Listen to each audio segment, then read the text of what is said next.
El pastor oró con nosotros, así que vamos a iniciar en el día de hoy en un libro sumamente interesante, con una oración sumamente interesante que hace allí el profeta. Me encanta el Antiguo Testamento. Cabe destacar que el 6 de junio del año 2021 yo escribí ese mensaje. Yo terminé de escribir ese mensaje. Y vamos a predicarlo ahora. 2 de marzo de 2025. Por el énfasis de lo que hace Nehemías en esta oración tan espectacular que nosotros tenemos.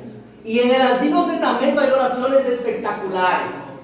¿Se recuerdan el rey que le dijo al Señor, después que el profeta Isaías fue donde él y cuando oró, Dios le dio 15 años más de vida?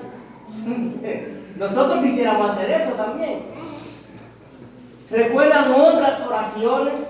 Moisés le dice a Dios, Señor, ¿pero cómo que tú le vas a hacer eso a tu pueblo? Cuando tú lo sacaste de allá, y Dios dice, está bien, lo voy a... Pero realmente, lo que yo quiero que nosotros aprendamos, comprendamos, entendamos hoy, y yo quiero iniciar con algunas preguntas que vamos a contestar durante el mensaje del día de hoy. ¿Vivimos nosotros los creyentes bajo cuáles principios? Y estamos hablando de la oración.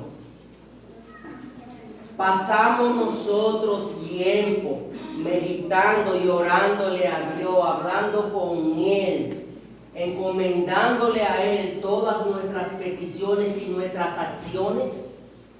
Eso es una buena pregunta. ¿Estamos nosotros seguros de que nuestros planes, nuestros deseos, nuestras acciones están alineadas a los deseos de Dios y lo que Dios quiere para nuestras vidas? Eso es una pregunta. ¿Están de acuerdo nuestras prioridades con las prioridades de Dios? ¿Sabemos cuáles son las prioridades? ¿Conocemos nosotros algunas de las promesas que fueron hechas anteriormente? Promesas que fueron hechas del pueblo de Israel, promesas que fueron secundadas por el Señor Jesucristo, promesas que tenemos hoy en día en nuestras manos, que fueron hechas para el día de hoy. Nosotros conocemos algunas de esas promesas, vivimos conforme a esas promesas. ¿Tenemos algún tipo de conocimiento? Bueno. Después de pasar un tiempo prolongado en silencio, su concentración estaba dirigida totalmente a Dios. Y dice la Biblia que lo adoró, le alabó, le oró, le suplicó, se separó de todo el mundo para conocer cuál era la voluntad de Dios. Estamos hablando de Nehemías. Jehová consuela, significa su nombre. Es probable, para poner esto en contexto y entendamos de este libro, que Esdras y Nehemías en un principio fueron un solo libro.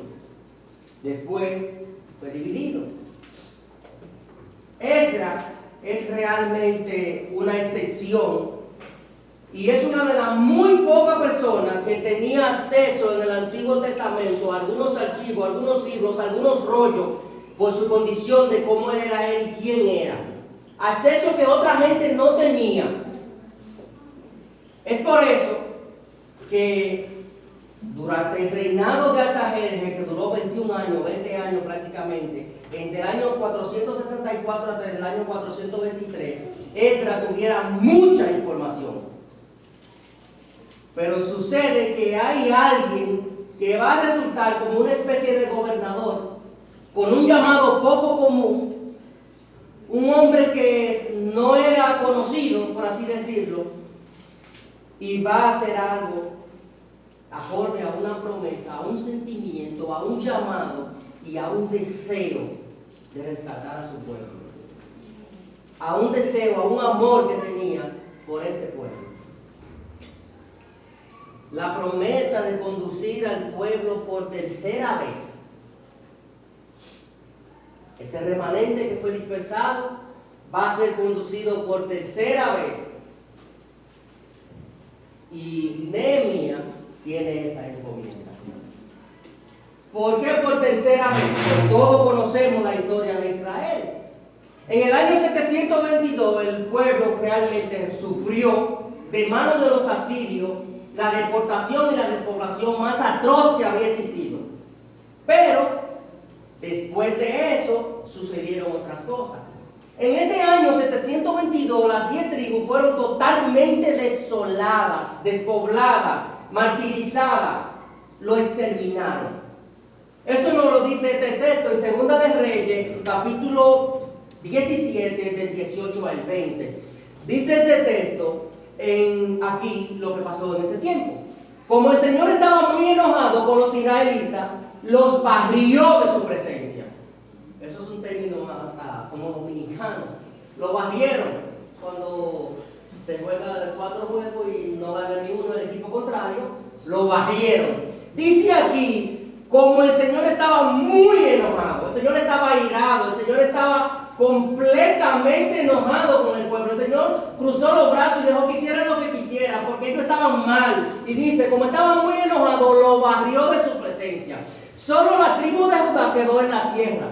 Pero aún los de Judá se negaron a obedecer los mandatos del Señor su Dios, ya que siguieron las prácticas perversas que Israel había introducido. Y todos sabemos cuando dice introducido y cuáles son esas prácticas. Idolatría fue uno de los pecados que el Señor rechazó tajantemente. El Señor rechazó a todos los decesos de Israel, lo castigó, entregándolos a sus agresores hasta expulsar a Israel de su presencia. Lo desterró, lo borró, lo barrió, lo quitó. No quería nada que ver con ellos, porque ellos no obedecieron. Pero un siglo más tarde, en el año 606, hasta el 586, cuando sucede lo de Daniel, Dios usó ahora, no a los asirios, ahora usó a los babilonios, para saquear, destruir, despoblar y quitar de nuevo.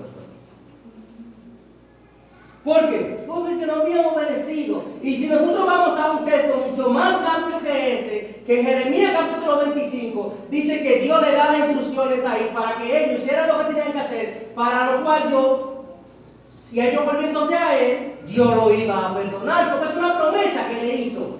Pero dice en Jeremías capítulo 25, ustedes van a ser disciplinados durante 70 años. Antes lo hizo con el pueblo de Israel de manos de los asirios, ahora lo va a hacer con las manos de los babilonios. Y Daniel va a decir eso y va a testificar y va a ser miembro ejemplar de todo este cautiverio. Dice Jeremías capítulo 25, en el verso 5, le dice el Señor, apártense de su mal camino. Le dice el Señor en Jeremías 25, 5. En el verso 6 el Señor le dice, no provoquen mi ira y rendir cultos a otros dioses. El Señor está hablando tajantemente y muy claro con el pueblo. En el verso 7 el Señor le dice, ustedes no quisieron escucharme.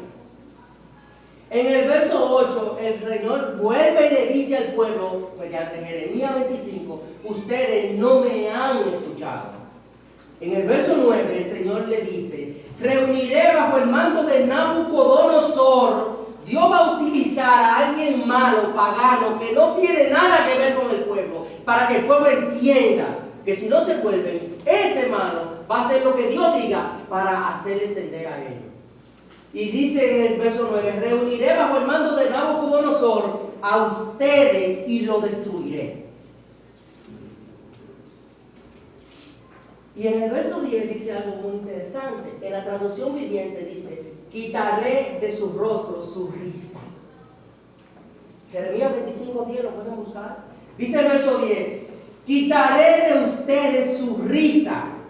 Y dice en el verso 11, toda esta tierra será puesta en ruina y en espanto servirán estas naciones al rey de Babilonia 70 años. Y todos saben lo que Dios hizo con Nabucodonosor. Lo puso como una bestia en el campo. Pero antes de eso, le hizo entender que él mandaba y que él tenía el poder y que él era la autoridad, y destruyó a todos los israelitas. El libro de Nehemías está marcado por 3 grandes regresos, y de eso se trata. Primero, el regreso de Zorobabel. Zorobabel regresó en primera instancia con una condición. Primero, dirigió un regreso con un remanente de 50,000 hombres judíos para construir y reconstruir el templo.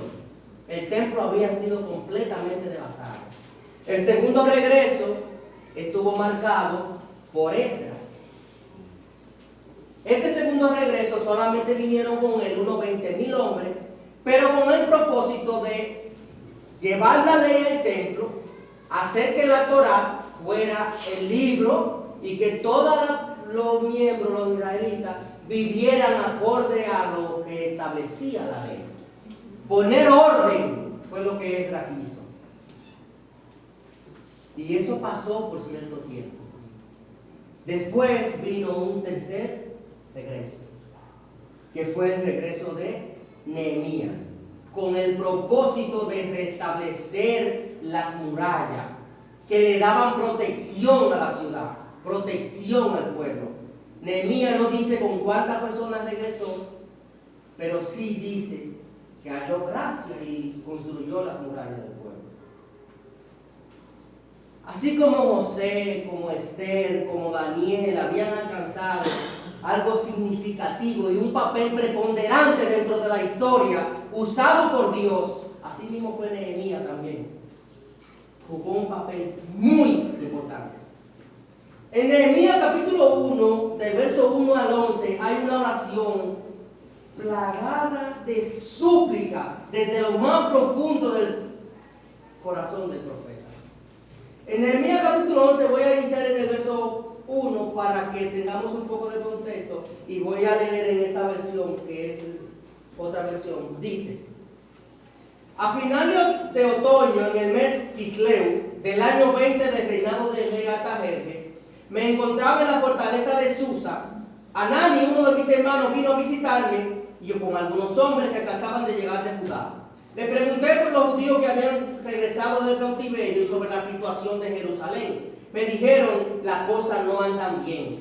Los que regresaron a la provincia de Judá tienen grandes dificultades y viven en desgracia. Las murallas de Jerusalén fueron derribadas y las puertas fueron consumidas por el fuego.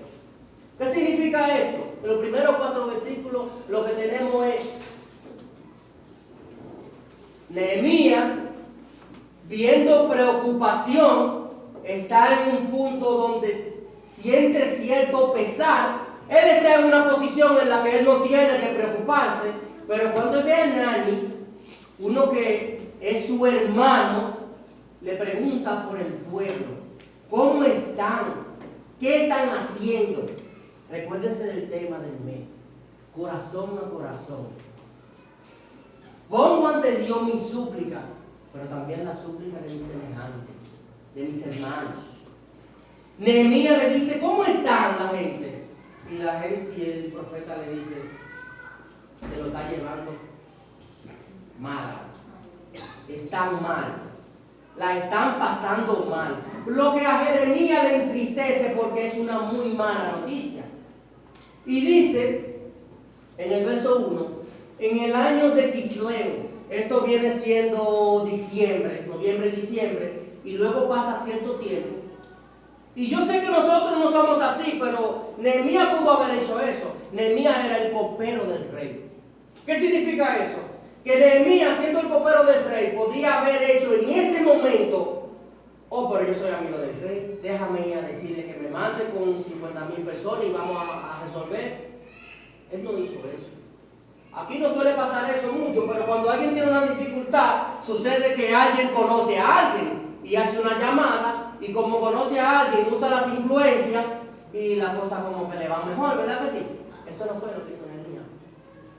Nehemías oró a Dios durante 4 meses, día y noche, orando y ayunando, implorando su misericordia, tratando de conocer cuál era su voluntad, para que Dios diera gracia a quién, al rey. No a él. No, dice para que yo halle gracia ante los ojos del rey más adelante. Increíble. Nosotros cuando tenemos una oferta de trabajo, de otra oportunidad, de hacer otra cosa, lo primero que decimos es, sí, yo hago eso. Usted se ha sentado a meditar, usted lo ha conversado, usted ha dicho, usted ha orado antes de actuar. Por eso es que cometemos errores y tenemos que acarrear ciertas consecuencias, porque muchas veces en la mayoría de nuestras oraciones y de nuestro accionar como cristianos somos irresponsables.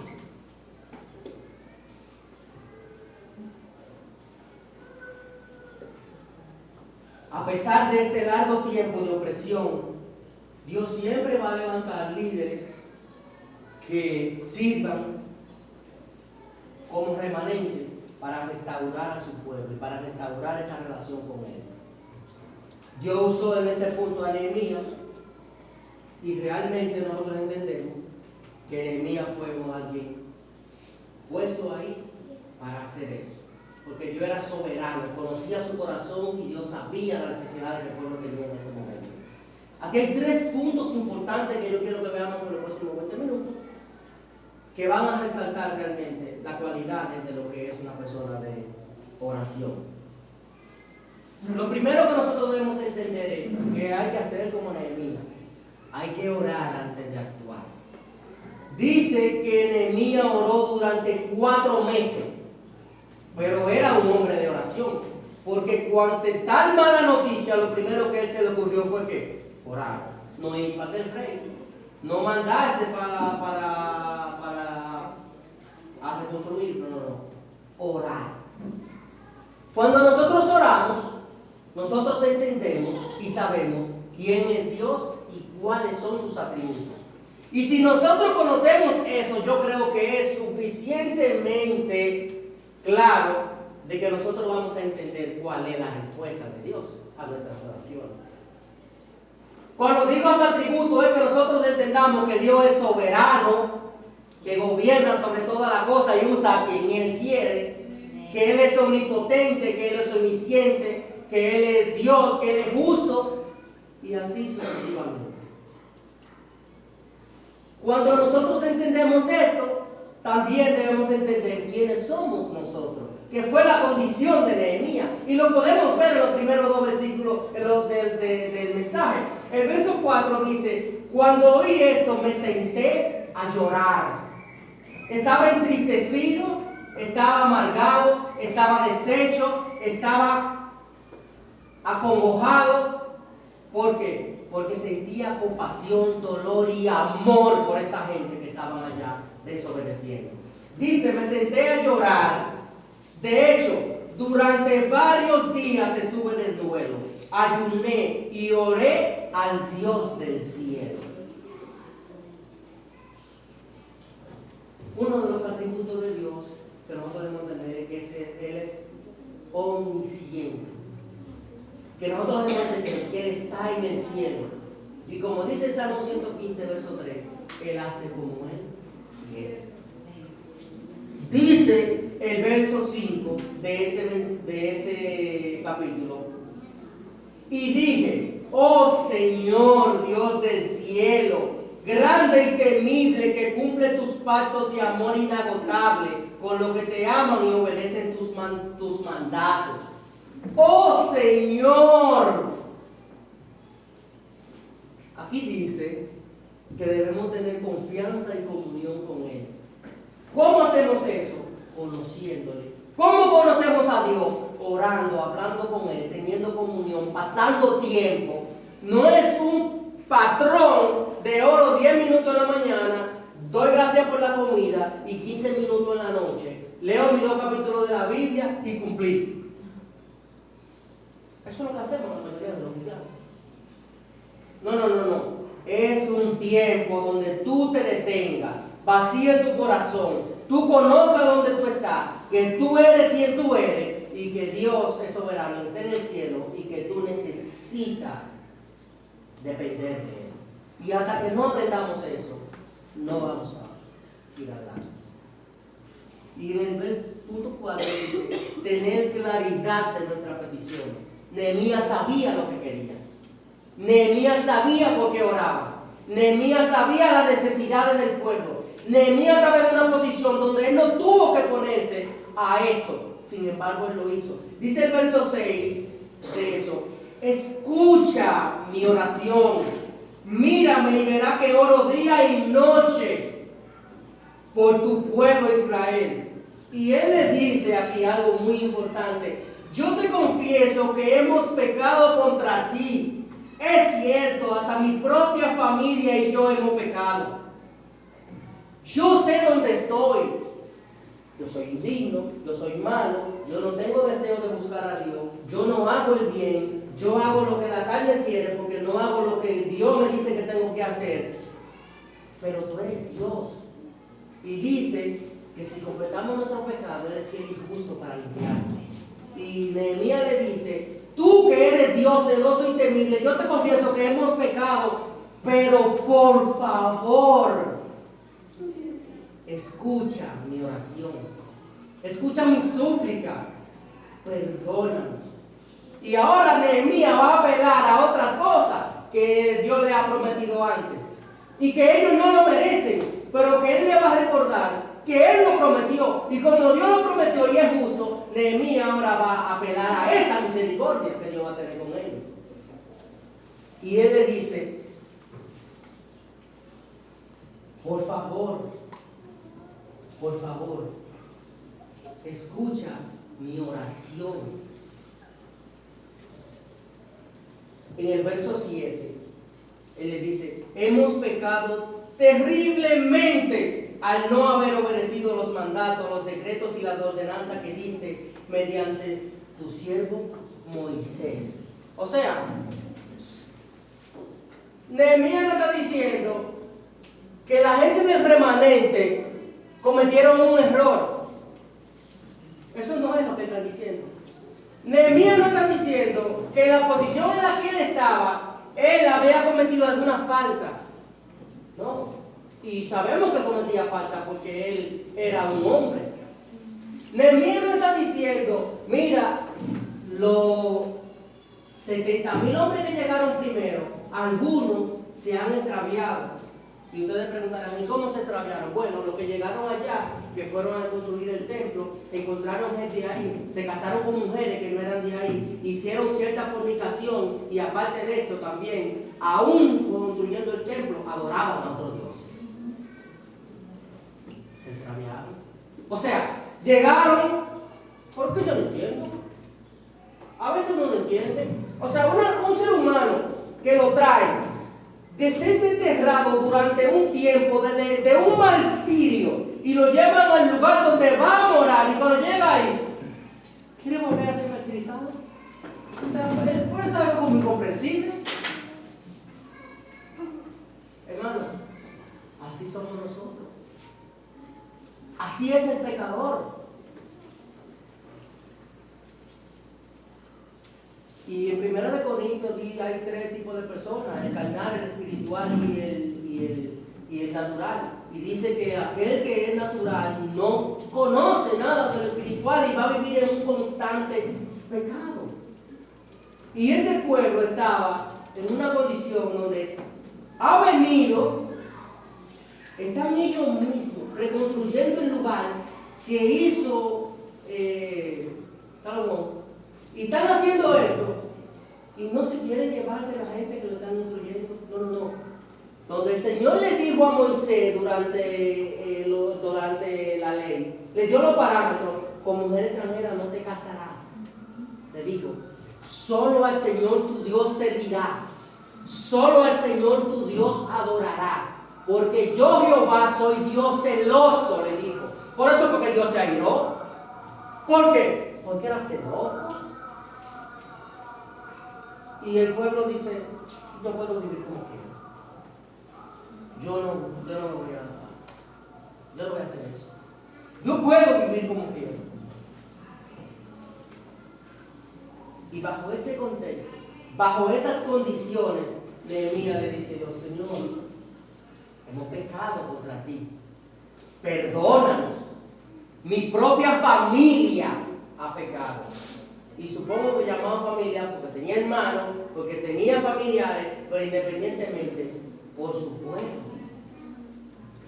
Y dice Nehemías: por favor, perdóname. Dice en el verso 8 algo interesante. Te suplico que recuerde lo que dijiste a tu siervo Moisés. Ahora llegamos a ese punto. Bueno, interesante. Pasemos al punto número 2, donde realmente queremos aprender.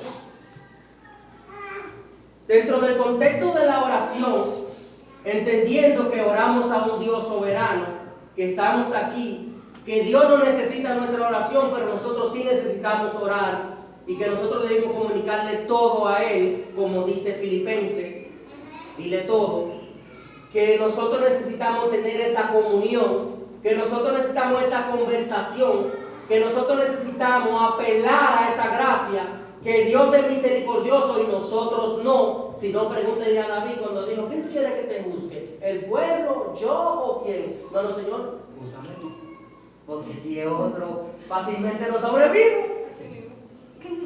Entendiendo que Él es así misericordioso, bajo nuestras oraciones siempre apelemos a Dios y a su misericordia.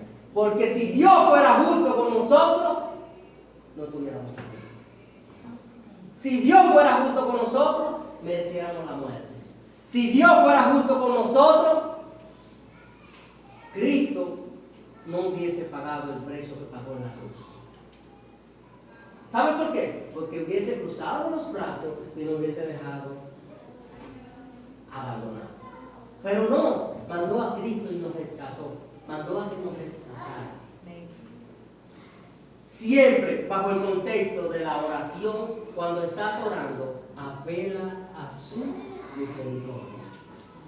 Y cuando nosotros estamos apelando a su misericordia, para nosotros apelar, pues definitivamente debemos conocerle. Voy a usar una ilustración. Cuando usted contrata a un abogado y le da un folder con unos documentos y le dice: mira, yo tengo un caso así y es para el viernes. Lo primero que el abogado hace cuando llega allá, dice que quiere que pospongan o que reenvíen la causa, porque no está empapado de todo el contexto de la situación, porque no conoce toda la situación. Así mismo es. Entonces, para nosotros apelar a la misericordia de Dios, definitivamente nosotros debemos saber quién es Dios.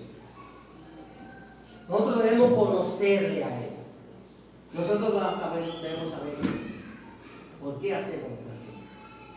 Para nosotros apelar a su misericordia, debemos actuar como Él dice que debemos actuar, sin ningún tipo de hipocresía. Porque dice Lucas en su evangelio: porque todo lo que hay en el corazón del hombre, tal es él. Todo lo que sale por esa boca es lo que el hombre tiene en su corazón. Porque si en su corazón él es malo, va a salir lo malo. Pero si es bueno, va a salir lo bueno. Entonces, nosotros podemos ir ante Dios y diciéndole: Dios, perdóname porque yo dije mentira. Ajá, dijiste mentira, está bien. Pero y los otros pecados mucho más fuertes y otras cosas que tú haces, ¿por qué tú no las confiesas? Dios conoce tu corazón. Entonces, actúa como Él dice, con integridad, con transparencia. Si vas a orar, ora por todo. Y cuando yo digo por todo, no es solo decirle: Señor, mira, yo tengo dificultades económicas, tú sabes, tú que lo otro. Ajá, pero tú no estás haciendo lo que tienes que hacer en tu casa, ni estás haciendo lo que tienes que hacer en el cuerpo de Cristo que yo te puse. Si tú quieres que yo te bendiga, lo decimos. No sé si me entienden. Todo va ligado. También debemos entender en este punto que tu caminar siempre debe ser enfocado en lo eterno, no en lo terrenal, no en este mundo.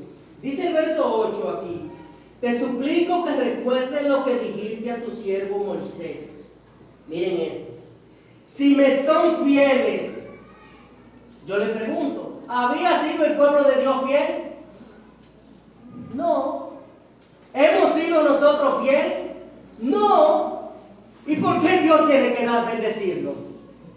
Si somos infieles, si somos malos, si actuamos sin orar antes de, y queremos también que Él nos bendiga, o sea, Dios se pasa de bueno, digo yo.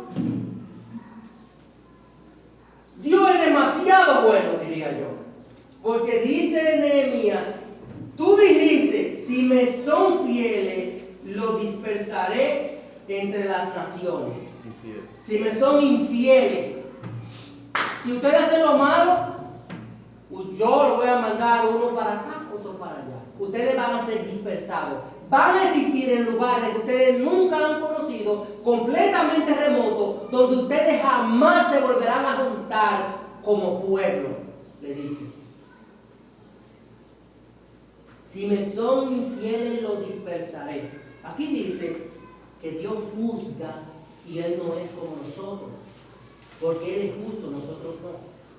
Dice el verso 9 aquí, pero si vuelven a mí y obedecen mis mandatos y viven conforme a ellos, entonces, aunque se encuentren desterrados en lo más extremo de la tierra, en lo más lejano, yo lo volveré a traer. Y eso era lo que Nehemías estaba apelando. Eso era lo que Nehemías quería. Por eso era que Nehemías oraba. Porque Nehemías sentía, tenía el corazón, aunque estaba en Susa, en un lugar de privilegio junto al rey, su corazón estaba en Judá, su corazón estaba en Jerusalén, su corazón estaba en las murallas que estaban rotas y el pueblo estaba sufriendo.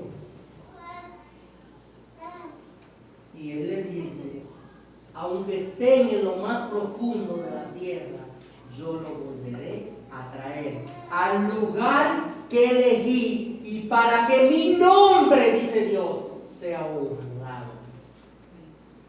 ¿Había honrado Israel el nombre de Dios? No. Israel tenía otros dioses.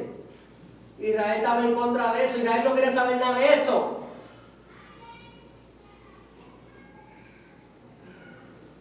Pero Dios le hizo una promesa. Y Nehemías, en su oración, está apelando a que Dios tenga misericordia y actúe como hizo con Moisés. Dios le dijo a Moisés, este pueblo irá a Egipto y 400 años servirá. A Moisés no, antes.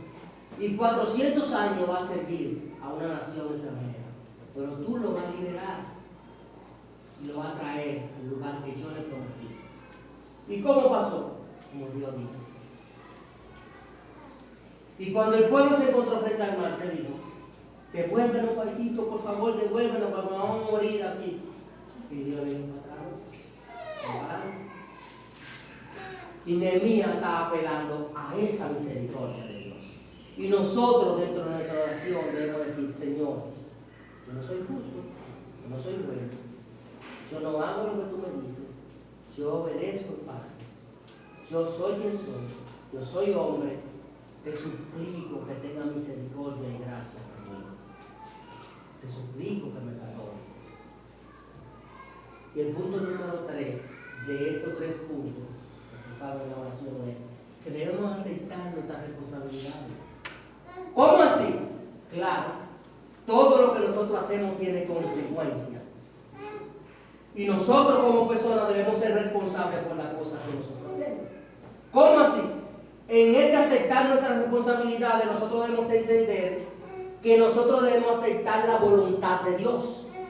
Que nosotros debemos conocer a Dios y en ese conocer a Dios debemos saber que como resultado de su fidelidad, Él va a actuar conforme a lo que Él entiende que es lo mejor para nosotros. Pero nosotros a veces no entendemos eso. Y queremos la cosa para allá. Debemos aceptar nuestras responsabilidades. Hay consecuencias por nuestras acciones. ¿Cuál fue la consecuencia para el pueblo? No obedecieron, se fueron a ídolos, Dios lo borró. ¿Cuáles son las consecuencias para nosotros cuando tomamos el trabajo equivocado? Sufrimos, nos frustramos, nos amargamos y no somos no tenemos gozo. Y muchas veces esas cosas nos impiden mostrar a Cristo.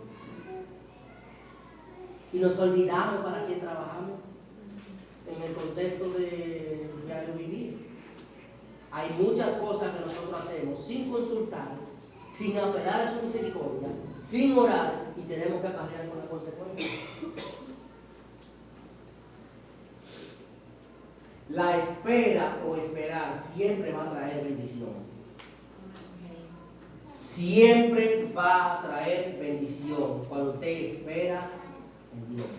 ¿Por qué? Porque dice Eclesiastés que todo tiene su tiempo.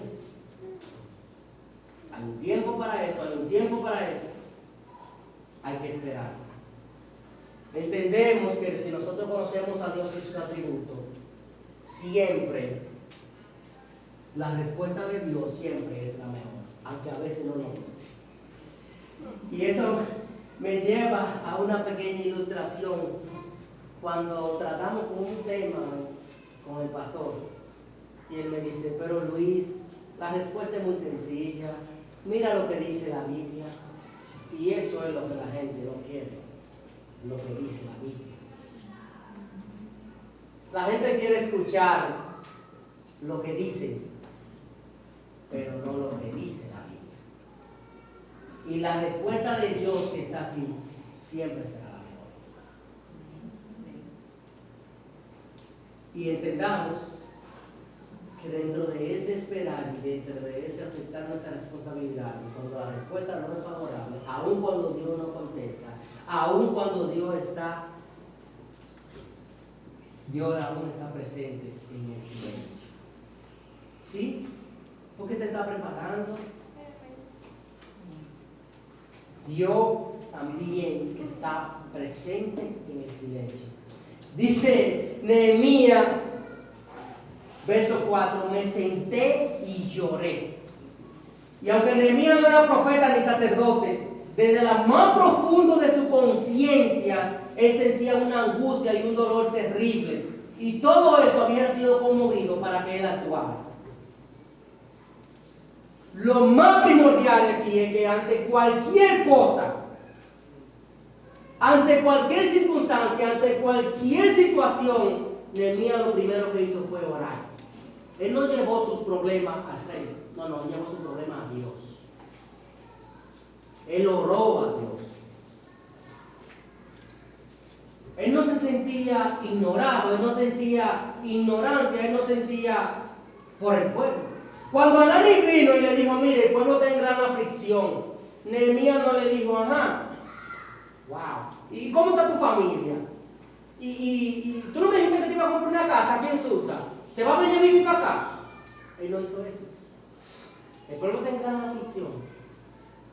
Eso lo conmovió. Eso puso en su corazón en el lugar donde estaba la aflicción. Él no fue ajeno a esa necesidad. En el 5 le dice, y te ruego, Jehová. Esta oración constituye una clemencia increíble basándose en lo que Nehemías está pidiendo. Que guarde el pacto. ¿Cuál pacto? Que tú dijiste en tu palabra que después de 70 años, si ellos se volvían a ti, tú donde quiera que estuvieran, lo volverías a traer. No importa el lugar de la tierra. Yo te ruego que como tú prometiste eso, lo hagas.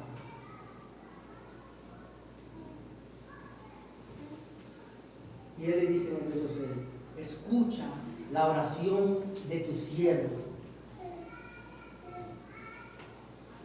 Lo primero que habían regresado, habían fallado en cierto punto en lo que tenían que hacer. Hemos pecado, le dice Nehemías, tenemos culpa, erramos, cometimos infracción. Y se lo dice en un texto de Deuteronomio capítulo 28 del 15 al 21.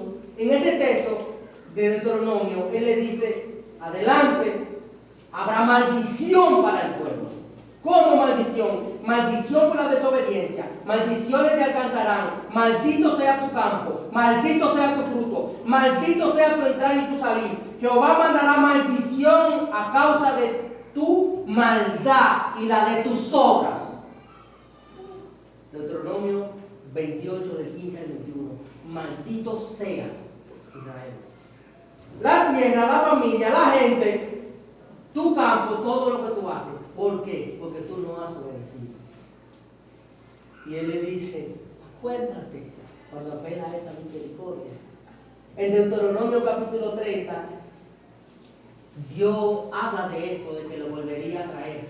Y a esa misericordia, a esa apelación es que Nehemías está apelando. Deuteronomio capítulo 30, verso 1 al 6, dice, en el futuro, cuando experimente todas las bendiciones y las maldiciones que te detallé, y esté viviendo entre las naciones de las que el Señor tu Dios te ha desterrado, dice, toma muy en serio todas las instrucciones que te di. Dice el verso 2, si en aquel tiempo tú y tus hijos regresan al Señor tu Dios, y si obedecen con todo tu corazón y con toda tu alma los mandatos que te entrego hoy, entonces el Señor tu Dios devolverá tu bienestar y tendrá misericordia, dice el texto. Dice el verso, tendrá misericordia de ti y volverá a reunir de entre todas las naciones donde te dispersó, le dice. Y dice el 4, aunque esté desterrado en lo más extremo de la tierra, el Señor tu Dios te traerá de allí y te reunirá nuevamente, y el Señor tu Dios hará volver a la tierra que te perteneció y que perteneció a tu antepasado, y será tuya de nuevo. Entonces te hará más próspero y numeroso que tu antepasado. Y le dice en el verso 6, el Señor tu Dios cambiará tu corazón y el de tus descendientes, para que lo ames con todo tu corazón y con toda tu alma, y para que tenga vida. Oye, ese mismo Dios que usó al faraón para endurecerlo y para que el Señor viera toda la majestuosidad de lo que Dios podía hacer y cómo lo iba a sacar de ahí, ese mismo Dios dice que cambiará el corazón de ellos, de esa gente que no se querían volver a Dios.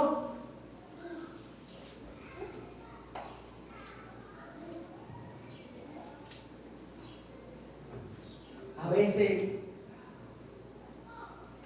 la base de nuestra esperanza debe estar enfocada ahí, en esa oración, en esa fe y en esa dependencia de Dios. Dice Salmo 119, 49, no sé si lo tenemos, que recuerda la promesa que te hice, y esta es mi única esperanza, dice ese Salmo. ¿Por qué? Porque Dios es inmutable. Y eso es uno de esos atributos. ¿Qué significa? Que Él no cambia.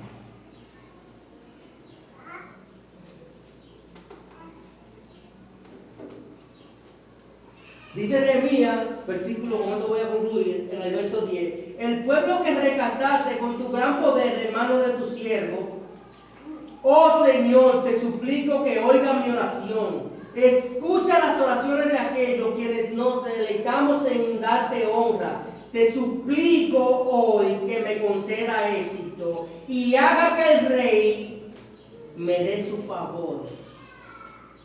Pon en su corazón el deseo de ser bondadoso conmigo. Nehemías no fue a donde Artajerjes, Nehemías no fue ante el rey, Nehemías fue a Dios y le dijo, si tú quieres, pon en el corazón del rey que yo halle gracia ante él. Nehemías estaba en una posición envidiable, y era una posición tal que nadie era copero del rey en esos momentos, pero porque tenía que probar toda la comida y toda la bebida que el rey se iba a comer por si alguien quería hacerle un daño. Pero Nehemías estaba en una posición donde él no podía estar triste delante del rey. Él tenía que estar gozoso y sirviendo contento. Automáticamente él iba triste delante del rey, el rey podía mandarlo a matar por eso. Pero cuando el rey lo vio que estaba triste, en el próximo capítulo usted puede leer eso, le dice, ¿qué te pasa? Y él le exhorta la petición que tiene. ¿Y qué halló ante él? Gracias. ¿Por qué? Porque él oró a Dios. Porque Nehemías sabía quién era Dios, lo conocía, apeló a su misericordia, aceptó la responsabilidad del pecado que había cometido y actuó, y Dios lo favoreció.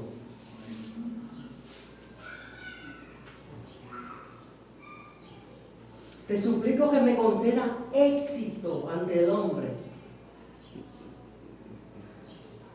y que Él sea bondadoso conmigo. Concluyo con esto. Nehemías oró, actuó, ayunó, apeló a la misericordia de Dios, aceptó las responsabilidades de la gente a la que él quería servir. Pero sobre todo, de Nehemías podemos aprender esto. En nuestras oraciones, hagamos como él. ¿Cómo hizo él? Él mostró que aunque era siervo del rey en ese momento de Persia, ante cualquier cosa, era siervo de Dios. Usted la está pasando mal en el empleo. Ore a Dios que dé sabiduría a su jefe, a su líder, para que tenga gracia de usted. Usted la está pasando mal porque tiene alguna situación, un conflicto, una batalla. Ore a Dios por sabiduría, para que si hay obstáculos, si hay cosas que están impidiendo ciertas cosas. Es sabio orar por el hombre o apelar, pero ante Dios. Ante cualquier situación, ¿a dónde vamos a ir? A ti, Jehová. Tú que eres clemente y misericordioso, dice Salmo. Hagamos como Nehemías. Aunque seamos siervos, aunque tengamos líderes, aunque hagamos eso, primero debemos entender que servimos a Dios. Apelemos a Él, porque Él es justo y misericordioso y no es como nosotros. Señor, gracias. Señor, gracias por tu misericordia. Gracias por tu bondad. Gracias por todo cuanto ha hecho y ha dado a cada uno de nosotros. Guárdalo. Bendice, Padre, a todas las personas que están a nuestro alrededor. Bendice el cuerpo, el lugar donde estamos, Señor. Y ayúdanos a hacer lo mejor que podamos, Señor. Ayúdame a entender al Dios que servimos. Ayúdanos a servirte con ahínco, con amor, con esfuerzo, con devoción, con compasión. Y ayúdame, Señor, a tener un corazón en el lugar correcto para mostrar a Cristo todo lo que hago. Gracias, Señor, te damos en el nombre poderoso de Jesús.